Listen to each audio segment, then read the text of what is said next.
Hello प्यारे दोस्तों, कैसे हैं आप सब। उम्मीद करता हूँ आप सब अच्छे होंगे, मस्त होंगे, स्वस्थ होंगे। प्यारे दोस्तों, आज आपके लिए हंसी से भरी कहानी लेकर आए हैं। आप हंस हंस के लोटपोट हो जाएंगे, ऐसी एक कहानी है। तो आइए दोस्तों, सुनते हैं आज की ये कहानी। एक दिन राजू के मन में आया कि लोगों को भूत बनकर डराया जाए। वह सांस रोककर बैठ गया। उसकी पत्नी ने उसको हिलाया डुलाया, लेकिन राजू चुपचाप आंख बंद किए बैठा रहा। हे भगवान, लगता है ये सचमुच मर गए। वह रोती हुई बाहर निकली और पास पड़ोस वालों को बुला लाई।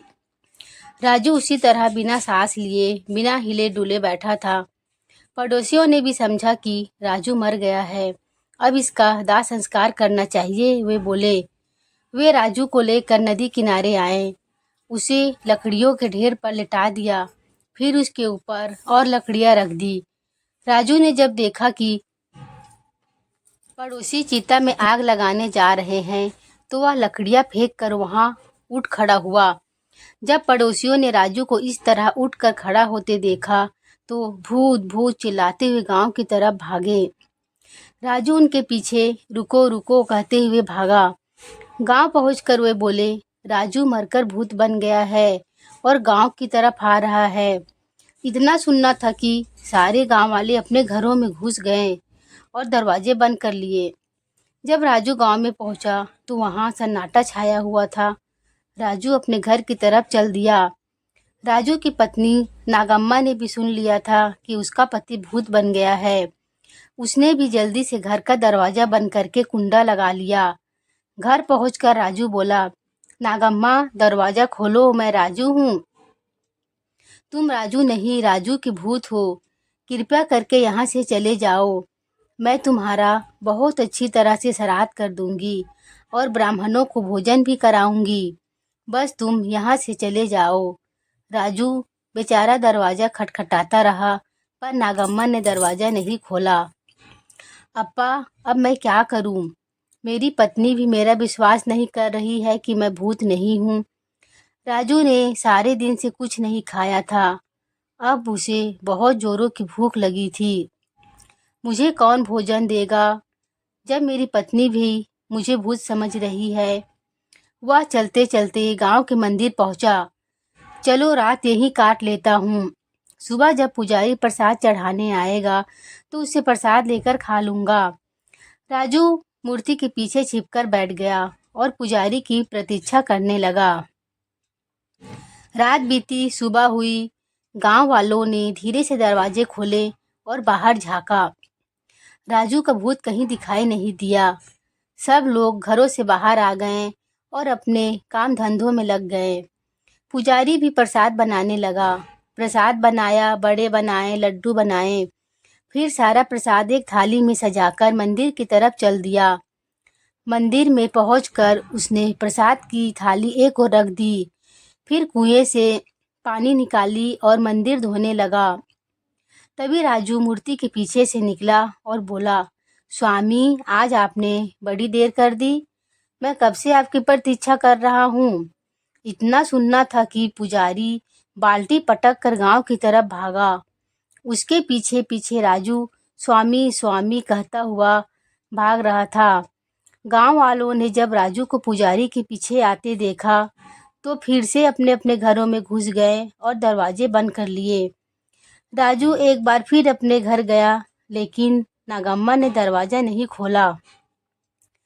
राजू बेचारा मंदिर में लौट आया और पुजारी जो प्रसाद लाया था उसे खाकर अपनी भूख मिटाई। पेट भर जाने के बाद राजू ने अपनी तरफ देखा तो उसे उसकी वेष्टी फट गई थी। शरीर धूल मिट्टी से सना था, बाल बिखरे थे। लोग ठीक ही मुझे भूत समझते हैं, मेरी हालत तो देखो। वह बोला। सबसे पहले रमैया धोबी से साफ कपड़े मांग कर पहनना होगा। ऐसा सोचकर राजू नदी किनारे पहुंचा। रमैया धोबी अभी आया नहीं था। राजू कपड़े धोने की भट्ठी में छिपकर बैठ गया। उस दिन राजा का कोतवाल घोड़े पर बैठकर गांव का निरीक्षण करने आया था। उसने देखा कि गांव वाले बजाय अपना काम धंधा करने के घरों में बैठे हैं। उसने दरवाजा खटखटाकर गांव वालों को बुलाया और पूछा, काम धंधे के समय तुम लोग घरों में क्या कर रहे हो? राजू चरवाहा मरकर भूत बन गया है और गांव में घूम रहा है। उसके डर से हम घरों में बैठे हैं। गांव वालों ने उत्तर दिया। कोई भूत ऊत नहीं होता। चलो सब लोग अपना अपना काम शुरू करो, कोतवाल ने डांटा। सब लोग एक बार फिर घरों से निकलकर अपने अपने काम पर लग गए। रमैया धोबी भी घाट की तरफ चल दिया। कोतवाल को अपने कपड़े धुलवाने थे, इसलिए वह भी घोड़ा पर सवार नदी की तरफ चल दिया। जैसे ही दोनों घाट पर पहुंचे, राजू भट्ठी में उठकर खड़ा हो गया और बोला, अरे रमैया अप्पा, कहाँ थे अब तक? मैं कब से भट्ठी में बैठा तुम्हारी प्रतीक्षा कर रहा हूँ। इतना सुनना था कि रमैया सिर पर पैर रखकर गांव की ओर भागा।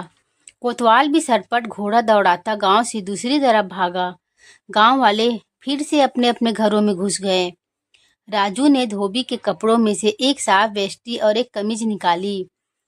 फिर नदी में जाकर नहाया, साफ कपड़े पहने और अपने घर की तरफ चल दिया। घर पहुंचकर उसने दरवाजा खटखटाया और बोला, नागम्मा दरवाजा खोलो, मैं भूत नहीं हूँ।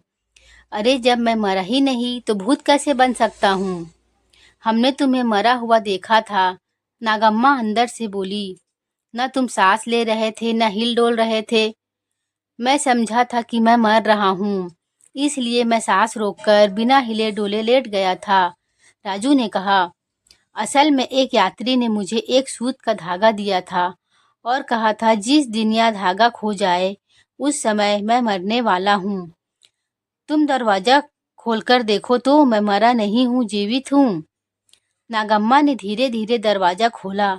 सामने राजू नहाया धोया साफ वेष्टी और कमीज पहने खड़ा था।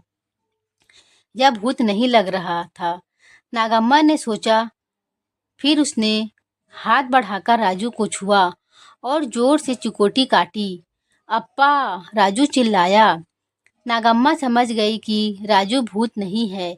उसने जल्दी से दरवाजा खोलकर उसे अंदर कर लिया। उसे भरपेट खाना खिलाया। राजू खा पीकर सो गया। नागम्मा गांव की तरफ चल दी और बताने के लिए कि राजू भूत नहीं है, राजू जीवित है। तो प्यारे दोस्तों, कैसी लगी आपको ये कहानी? उम्मीद करता हूँ आपको बहुत अच्छी लगी होगी। और इस तरह का अच्छे से अच्छा कहानी सुनने के लिए हमारे चैनल को जरूर सब्सक्राइब कर लें, लाइक करें, शेयर करें दोस्तों। फिर मिलते हैं अगले कहानी में दोस्तों। बाय।